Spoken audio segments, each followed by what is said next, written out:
So for the folks in the room, real quickly, for those that might have just joined us or recently joined us online, the live stream, we welcome you. We are still at Caesars Atlantic City. Post-fight press conference for Bellator 44, live on MTV2, is already underway. Opening comments have concluded. You've heard from the fighters. Let's go ahead and start with questions in the room. Let's go to the first question here in the front row.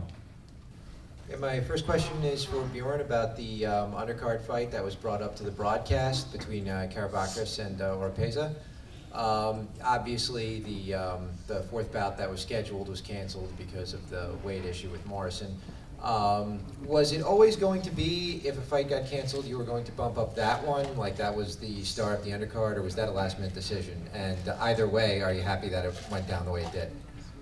Yeah, I'm very happy it went down the way it did. It was a great fight, and that was the one. You know, it was the curse of the second TV fight. First, it was Hornbuckle versus Lyman Good, and then it was Morrison Goldsby. Both of those fights went down. But I went to Sam and I said, "What's the best fight we've got that wasn't scheduled for television?" He said, "Without question, that was the fight." And it turned out to be a great fight. It looked spectacular on television. So yeah, it was just a judgment call last minute when we had that fight fall out last night. Thank you, gentlemen. Next question. For both Pitbull and Chandler here, your perspectives respectively on what the low blows did in terms of the impact on the fight you feel. I'm very sorry for those, obviously. I got to work on my kicks. I think it's something that happens in our sport, and it's definitely not intentional. Luckily, we wear cups, and like I said, they were unintentional. I think you got to think about not to take anything away from him, but that kind of stuff's gonna happen. That kind of stuff's gonna happen. You're gonna get low blows, and it's the guys who are able to fight back from it, and now obviously I'm on this side of it, and it was my fault, and they were unintentional, but I think it's one of those things, like I said, that kind of stuff's gonna happen, and they were very much so unintentional, so I think they could have had an impact, but I don't really have too much to say about it. I'm sorry.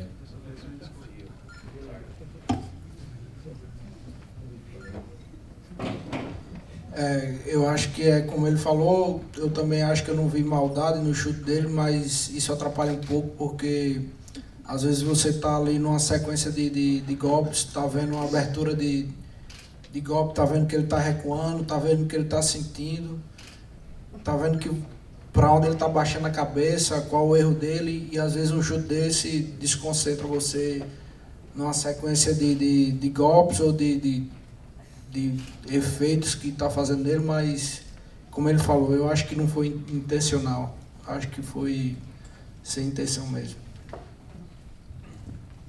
As you said, I think it wasn't intentional, but of course it gets into you because sometimes you're going in a sequence of attacks and you see some openings, you see some mistakes he does, and it kind of throws you off. You lose the concentration, you forget what you were thinking, and it takes away from the rhythm you're putting in the fight. But as I said, I don't think it was intentional, and it happens in a fight. Gentlemen, thank you. Let's go back to the room for other questions. All right, sir.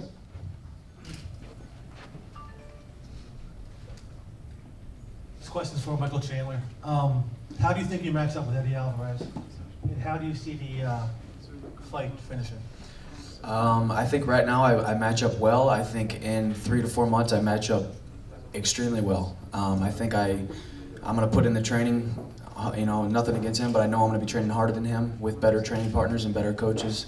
I was impressed with my striking tonight. I didn't know I had it in me. You gotta trust. I gotta trust Gil and realize that I'm starting to become more well-rounded.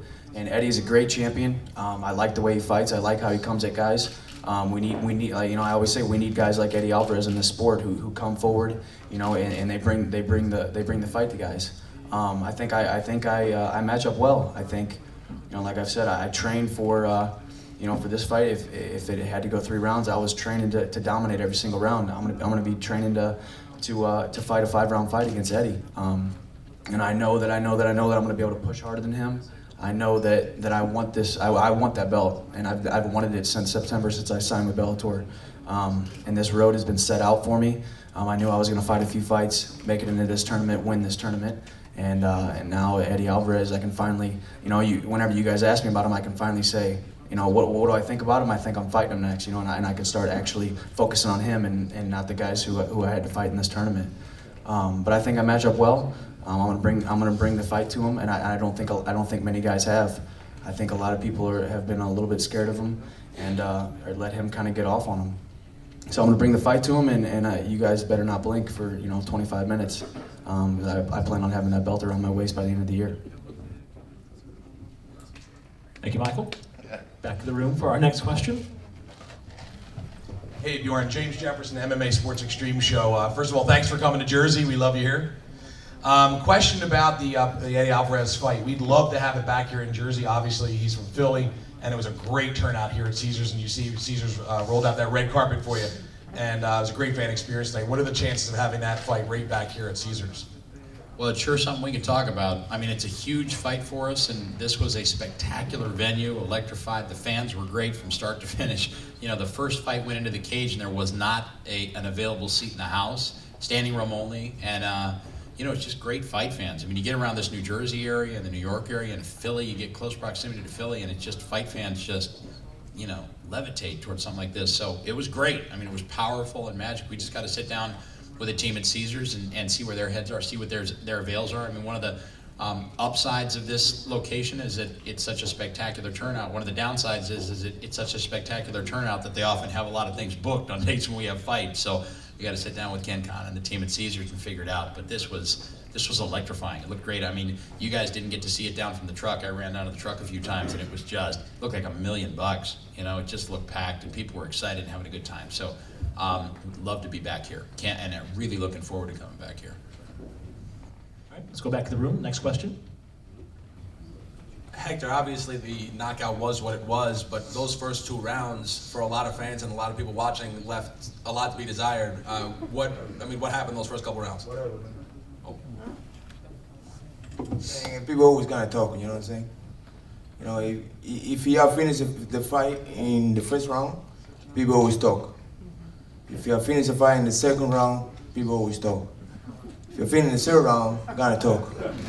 So, it's kind of like, dude, whatever.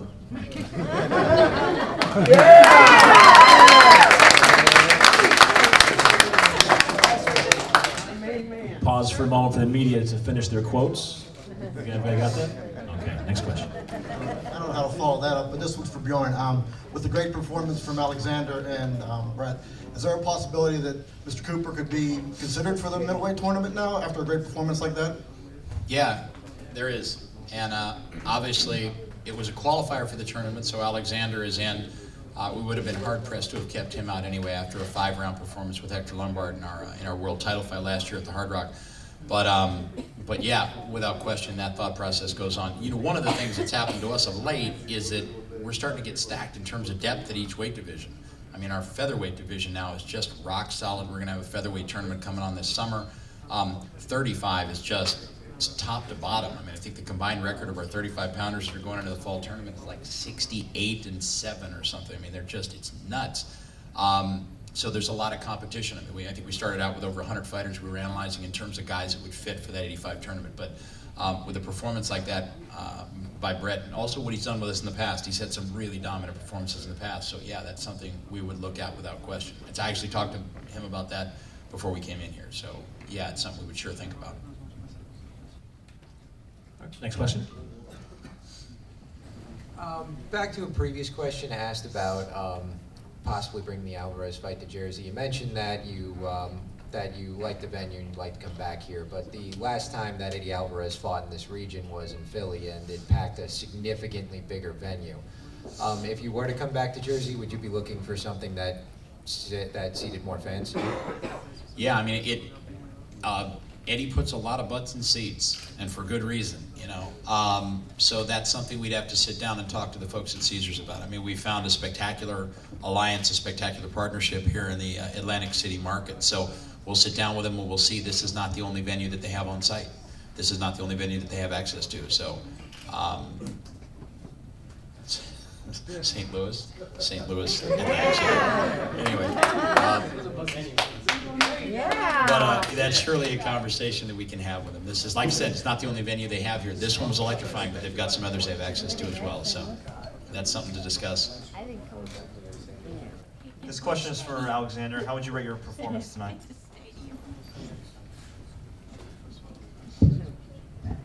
Ну, в целом я боем доволен, хорошо поработал. Остались силы, это главное. Хочу сказать спасибо своему сопернику Брэду Куперу. Хорошо держался, очень хороший, сильный парень.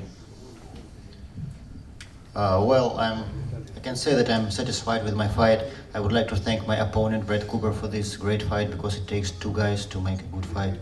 And, well, thanks once again. Thank you.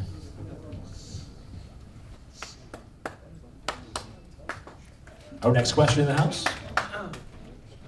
Go ahead, sir. This question's for Bjorn. Bjorn, this season has been really good. You have a great deal with MTV2. Fantastic matchmaking by Sam Kaplan. You're signing top flight talent. Would you say 2011 is Bellator's breakout year? I don't know if it's our breakout year. I mean, I think it's surely the best year we've had to date. You know, I mean, 2009 was a jump-off period for us. 2010 was kind of a unique holding pattern to try to establish great general market acceptance and knowledge about the brand and the format and what made us different than other organizations out in the MMA space. You know, my hope would be that we have a breakout year to come.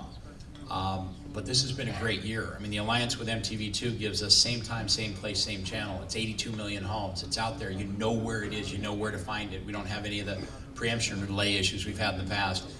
Those are part of the growing process. So, but it has been a great year. I mean, thanks, you know, to the Pitbull brothers and the Michael Chandlers and the Jay Harans and all the different people that have given us these moments that consistently populate YouTube for Bellator Fighting Championships. It's been a great year, but you get those moments because you've got a tournament format where if you lose, you go home. If you win, you move on. And also you get this elevated level of fighter that is now fighting at Bellator in terms of the qualitative level of guys in each of these tournaments. So, yeah, I mean, it's a good year.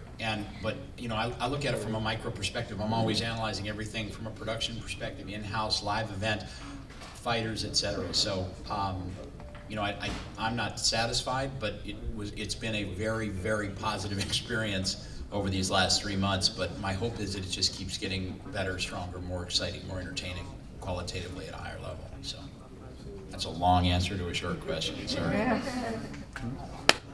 Thank you. Let's go back to the house. Next question. If we have one, we do. Go ahead, sir. Alex, wanted to know what you think about maybe a potential rematch with Lombard down the road now that you are in. Where am I going again? Your thoughts on a potential rematch with Hector Lombard?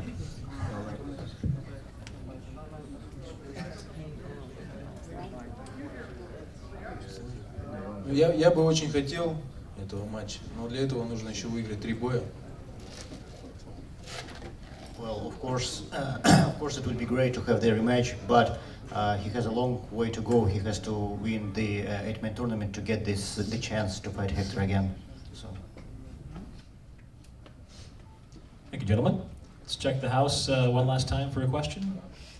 And if not, excellent. We'll go back for closing comments to Bjorn Revny. Well, let's go back to Hector Lombard first. Hey man, yo, last time when I fought Flamenco, I was sick, so you know, all right? I was really sick, fever, vomiting, etc., all right? And I pulled out the fight. Okay. Thank you, Hector. At this time, we'll go for closing comments now to Bjorn Revny. Okay, thanks, Mike. Again, a big thank you to Ceasars and the entire staff here for helping us put on a spectacular sold-out show. A big thank you to our partners at MTV2. Congratulations to Alexander Slamenko, to Hector Lombard for a great knockout victory, to Mike Chandler for a spectacular, elevated performance against a world-class lightweight in Patricky Pitbull, and a thank you to Vitaly and to Brett for showing up and putting on good fights for us. So. And thank you guys for showing up, and thank you to that spectacular audience outside that watched the fights tonight. So thank you.